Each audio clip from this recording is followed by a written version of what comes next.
TRS party నాయకులు పట్టభద్రుల MLC ఓటుకు వస్తే అడగాల్సింది ఒకటే, ఈ ఉప ఎన్నిక ఎందుకు వచ్చింది? ఈ ఉప ఎన్నిక టిఆర్ఎస్ పార్టీ అసమర్థత వల్ల వచ్చింది.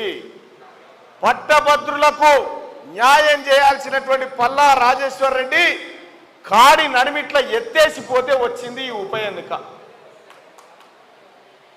మరి శాత కాదని వెళ్ళిపోయినోలే కదా, మా వల్ల కాదని వెళ్ళిపోయినోలే కదా, మళ్ళా ఏ ముఖం పెట్టుకొని వచ్చి వైరా పట్టభద్రులను ఓటు అడుగుతారు? వీళ్ళు ఏమన్నా నైతిక హక్కు ఉందా వీళ్ళకు?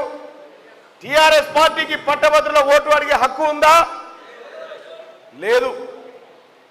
కేటీ రామారావు అనేటోడు దిగిండు నిన్న మొన్న గట్టెంకాల దిగేమంటాడు, పల్లరాజేశ్వర రెడ్డి మంచి మనిషి అని పెట్టాం కానీ ఆయనతో అయితలేదు, శాతం అయితే లేదు, ఇక అమెరికాకి వెళ్ళి పట్టుకొచ్చినాం పోరాన్ని అని చూపిస్తా ఉన్నాం.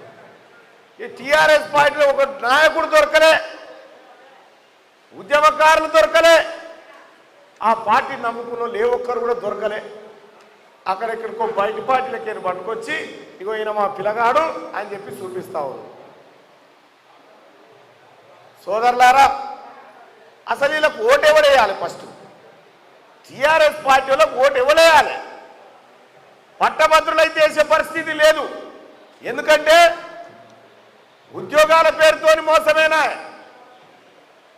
ప్రమోషన్ల పేరుతోని మోసమేనా, అప్గ్రేడేషన్ అని మోసమేనా, 317 జీవో మోసమేనా, 46 జీవో మోసమేనా? వాళ్ళు మొత్తం మోసం చేసి ఎక్కడికక్కడ సమస్యలన్నీ కట్టగట్టడ పెడితే, సోదరులారా, ఇలా పారిపోయినటువంటి టిఆర్ఎస్ పార్టీ ఓట్లు కావాలని వస్తే ముఖం మీద ఉంచే పరిస్థితి వచ్చింది వాళ్ళ మీద. ఇక వాళ్ళొకరు వీళ్ళు అయిపోగానే పాపం ఇంకొక ఆయన బీజేపీ ఆయన, ఆ బీజేపీ ఆయనతో కాదని మొన్నటిసారి చెప్పిరు మొన్న ఎన్నికలల్లా. లేదు లేదు ఇంకొకసారి ట్రై చేయరని రెండో ఓ మనిషి అవుట్ అయినాక మళ్ళీ క్రికెట్ ఆటకు మళ్ళీ ప్యాడ్లు కట్టి తోలినట్టుంది ఆయన. ఆయన వచ్చిండు, ఆయన ఈసారి నేను ఆడతా అంటుండు. ఆయన ఈ వికెట్ల కాడి నుంచి ఆ వికెట్ల కాడికి ఇంకే వరకల్లా ఎలక్షన్ అయిపోయేటట్టుంది. ఇట్లా ఈ అభ్యర్థులను పెట్టి ఇక వీళ్ళని పెట్టినా లాభం లేదనేది అర్థమైపోయింది. ప్రజలు ఎవరు కూడా వీళ్ళకు ఓట్లేసే పరిస్థితి లేదని అర్థమైపోయి ఇక 2021 పట్టభద్రుల ఎమ్మెల్సీ ఎన్నికల్లో ఎట్లా గెలిచిండు పల్లారాజేశ్వర రెడ్డి? దొంగ ఓట్లతో గెలిచిండు, బోగస్ ఓట్లతో గెలిచిండు. 17,000 దొంగ ఓట్లు పట్టించినాం మేమే. పట్టిస్తే ఆ దొంగ ఓట్లను వేసుకొని పల్లారాజేశ్వర రెడ్డి గెలిచి అవతల పడ్డాడు. గెలిచిపోయిందంటే మళ్ళీ నాకు కనిపించిందా? ఎన్నడూ కనిపించలే.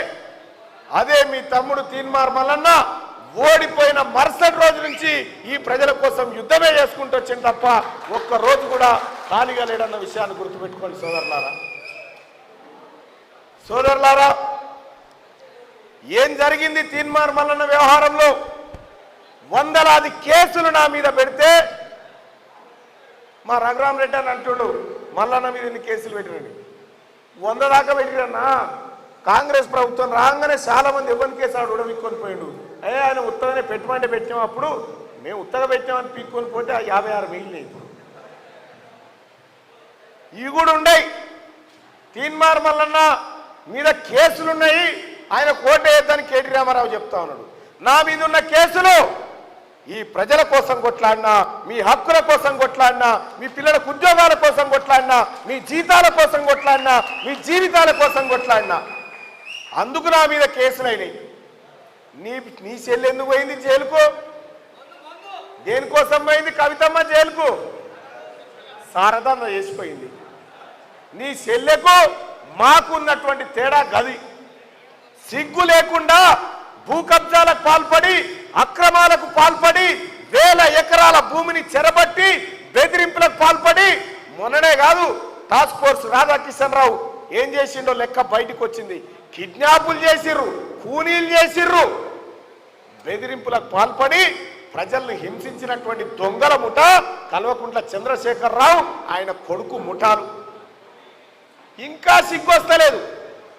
ఈ ఖమ్మం జిల్లా ప్రజలు అరే మీరు మా కొద్దురా భయ నిలబట్టినా కూడా ఇంకా సిగ్గొస్తలేదు వాళ్ళకు. మళ్ళా వస్తామని వస్తావు. అరే మీకు కొద్దురా భయ నీతో కాదు నువ్వు శాతగాను అని పక్కకు పంపితే లేలే మళ్ళా ట్రై చేయమని చూస్తావు. ఇంకెన్నిసార్లు చూస్తారు? అయిపోలేదా? 10 ఏళ్ళు బట్టి చూసిరు కదా. కాబట్టి ఈ 10 శాతగాని బీఆర్ఎస్ పార్టీ ఓదిక్కు ప్యాకెట్లు ఏం ప్యాకెట్ల ఓ సారు ఓ ఆపరా అదా జరసేపు నువ్వో దుకాణం పెట్టిరా నేను ఇటు వడతా ఉంటే ఆడ మంచి జమాయి సల్ల ప్యాకెట్లా అవి సరే సోదరులారా, ఈ పట్టభద్రుల ఎమ్మెల్సీ ఎన్నికల్లో మీ అందరి ప్రేమ మీ అందరి ఆశీర్వాదంతో ఇప్పుడే నాకు సర్వే 68% ఓట్లతోని మీ ప్రేమ కనపరుస్తా ఉన్నారు ఈ వైరా నియోజకవర్గంలో. సోదరులారా, ఎన్ని కుట్రలు చేసినా ఎన్ని కుతంత్రాలు చేసినా ఈసారి ఈ వరంగల్ నల్గొండ ఖమ్మం పట్టభద్రుల ఎమ్మెల్సీ ఎన్నికల్లో ఇండియా కూటమి జెండా ఎగరబోతా ఉంది. ఈ జెండా రాహుల్ గాంధీ గారి ఆశయాన్ని పైకి తీసుకుపోయేటువంటి జెండాగా మిగిలబోతా ఉంది. సోదరులారా, ఏం డౌట్ ఏం లేదు, ఏం కంగారు పడాల్సిన పనేం లేదు. ఎక్కువ మందికి చెప్పే అవకాశం రావాలని కోరుకున్నాం. కానీ ఎక్కడ ఏ పొరపాటు లేకుండా ప్రజలంతా ఇప్పటికే డిసైడ్ అయిపోయి మల్లన్న మా ఓటు నీకే ఈసారని చెప్పి నన్ను తోల్తా ఉంటే వస్తా ఉన్నా ఇడికి.